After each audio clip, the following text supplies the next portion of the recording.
Next, moving on to the important part of this, that is the theories or various philosophies of impression making. Right, we discussed various philosophies of impression making in the very first division of the classification.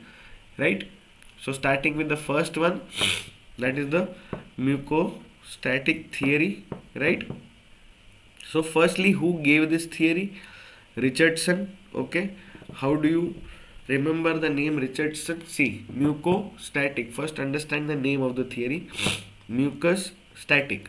All the mucous membrane tissues which are present in the denture bearing areas will be in their static state or relaxed state, undisturbed, untouched, unbothered. Right?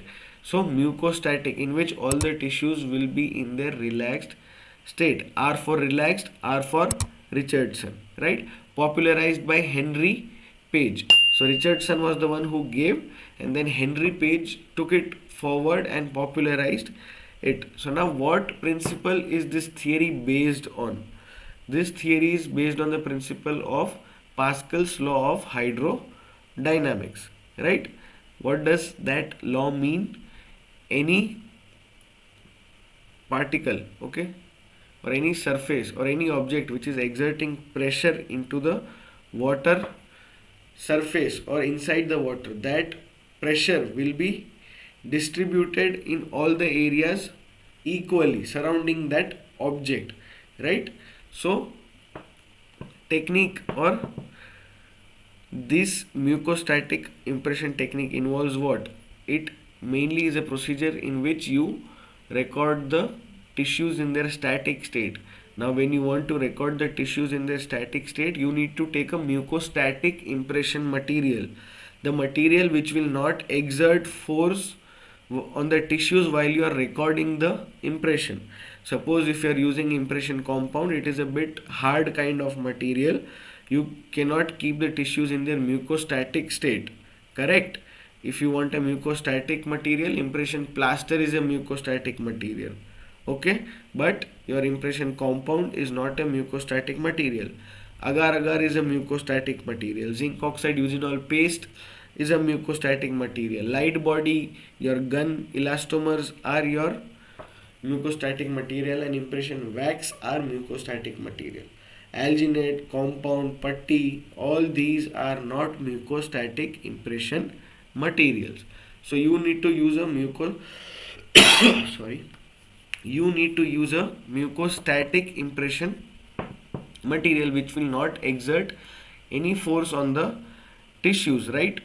And you need to take a tray which is one size bigger than the actual size which is required for your patient. So you have a low viscosity material. What do you mean by viscosity? Viscosity is resistance to flow. Anything which wants to flow, and if it is resisted by some effect, that is called as viscosity. So the resistance to flow or the viscosity will be very less in a mucostatic material. It will flow easily. When the material flows easily, it doesn't exert any pressure on the tissues. When the viscosity is high, like your alginate, like your putty, that is your addition silicon or condensation silicon, which is of putty consistency material, right? Your green stick compound, right? All these are your mucocompressive, because when you are giving movements, that material in turn also exerts forces on the tissue. Okay, now when you use these two things, that is an oversized tray with a mucostatic material, you can record the tissues in the mucostatic state. The best advantage is that excellent retention due to closed mucosal adaptation, means the material is flowing very easily. It is getting adapted over the edentulous ridge very well. All the small minor elevations and depressions are recorded accurately, which is in turn improving the retention of the denture or the impression.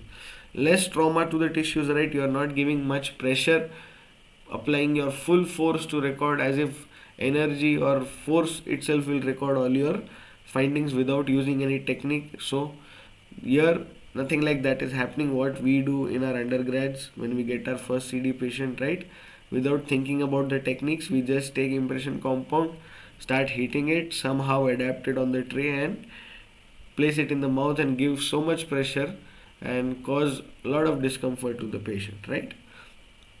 So again, coming back to the discussion, third point, decreased chance of residual ridge resorption. Now residual ridge resorption is now this term is something which is going to come again and again when you are dealing with complete dentures. Okay, any bone, okay, after extraction of the teeth will go under continuous resorption with time. The rate of resorption is dependent on various factors. We are not going to discuss that. But edentulous bone also resorb with time. That is why the dentures become loose. Okay, if you have made it the denture in such a way that it is loose, then it is wrong.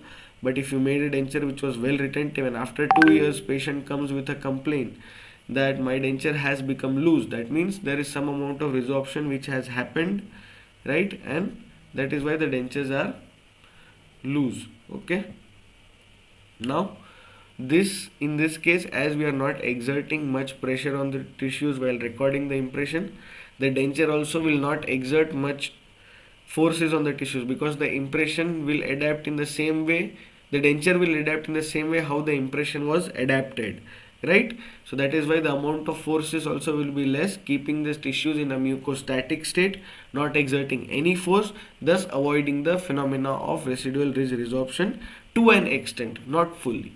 Okay, then disadvantage is, yes, you are not you are only placing the tray, not exerting any forces or anything, right? So in that case, the stability of the denture due to the occlusal load might be less. The fluid is not usually confined as Pascal's law, right? So now when you have recorded the tissues in mucostatic state, the saliva which is present between your denture and the tissue will be subjected to some amount of force when the patient is chewing, right? So the fluid which is present will not be confined because of Pascal's law. What does Pascal's law state? Any object which is putting its force onto the fluid, that force will be distributed in an equal manner surrounding that object or that area, right? Then same theory, second is a muco-compressive theory, right? Now this muco-compressive theory was given by Carroll Jones. C for compressive, C for Carroll Jones. Now in this, the tissues are recorded in a compressed manner. Okay, this is usually similar to your closed mouth impression technique, but you can do it in open mouth also, right? Materials, here it will change. Here you have impression compound, medium body elastomer, heavy body and putty elastomers, right? Here you had light body elastomer in the mucostatic. Advantage is, yes, you are giving more pressure, recording the tissues as much as accurately as possible, which we do using impression compound, right? Okay, so the tissues will be recorded in a compressed manner. Okay, so the stability will be more, but the retention might be less, because when the soft tissue is compressed, it will surely have a tendency to rebound. When the tissue rebounds to an extent where it can dislodge the denture, then the retention might be a question in that treatment procedure. So here disadvantage, compressed tissues usually tend to rebound. Sometimes the retention is usually compromised due to tissue rebound. Compression of tissue will increase the pressure on the tissues, which will also increase the residual ridge resorption. It is exactly opposite to that of mucostatic impression theory or technique. Now you have something which is more recent, given by Boucher, that is your selective pressure theory. Okay, so now this is combination of mucostatic plus mucocompressive. Now what interesting point Boucher mentioned was he meant all the tissues are not to be compressed nor to be left in a completely static state. Every type of tissue has its own level of resiliency or compressiveness which is to be given or which has to be avoided, right? So some tissues can be compressed, some tissues cannot be compressed. Your areas like incisive papilla, mid palatine raphe, mylohyoid ridge, all those areas are your relief areas. You cannot compress those areas, otherwise it may lead to complications, correct? Whereas your hard palate, your slopes of the ridge, or this all of these areas are well stabilized or well good enough to withstand the occlusal forces, but the areas which are the relief areas, that cannot withstand the occlusal forces. So we can divide it as two: the stress bearing areas or relief areas. So not all the tissues can be recorded in a compressed manner or a static manner. That is why we are dividing into two category: the stress bearing areas which can be recorded in compressed state, the relief areas which should not be recorded in a compressed state. Relieving areas are your incisive papilla, mid-palatine raphe, crest of the ridge, mental foramen, genial tubercles. Materials which you usually use are the low viscosity consistency materials which can flow easily without compressing the tissues. The secondary impression technique which we do for making the complete denture is the selective impression technique, right? You are selectively applying pressure to the areas which are required and other areas you are relieving. So this is what we are doing nowadays. Other techniques are your myostatic impression technique given in 1960 by John P. Fresh, okay, also known as biofunctional prosthetic system. You might have heard of BPS dentures. If you haven't heard, you can Google it and gain more information about it. But yes, I'll surely add a lecture on BPS denture in this, which will be at the end in the miscellaneous part, right? So it limits the denture base with the myostatic outline. So in this whole, the way of making the denture, that is your impression recording, jaw relation, the teeth setting, is totally a different technique in itself, right? Biofunctionally prosthetic system. So according to the functional extent of the tissues, that is your lips, cheeks, tongue, those tissues will determine the extent of the borders of the denture. The patient will be asked to, firstly, the impression trays for BPS denture are different. You have anatomical trays which are exactly closed or nearer to the exact anatomy of the patient, okay, and then the impression technique is different, right? You take a closed mouth technique where the patient gives the majority of the movements, which actually molds the border according to the functions of the patient. That is what is called biologically functionally prosthetic system, right? With the biological tissues, the function is in harmony. And the processing technique is also different. It is done in flask only, but the method is injection molding. What we do conventionally is compression. We compress the flask after packing it with heat cure material, right? But here the heat cure material will be injected. So all those parameters are different when it comes to BPS denture. Lastly is your dynamic impression. It was proposed by Chase, okay. Now in this, what you do is auto-polymerizing resins is used to record the impression.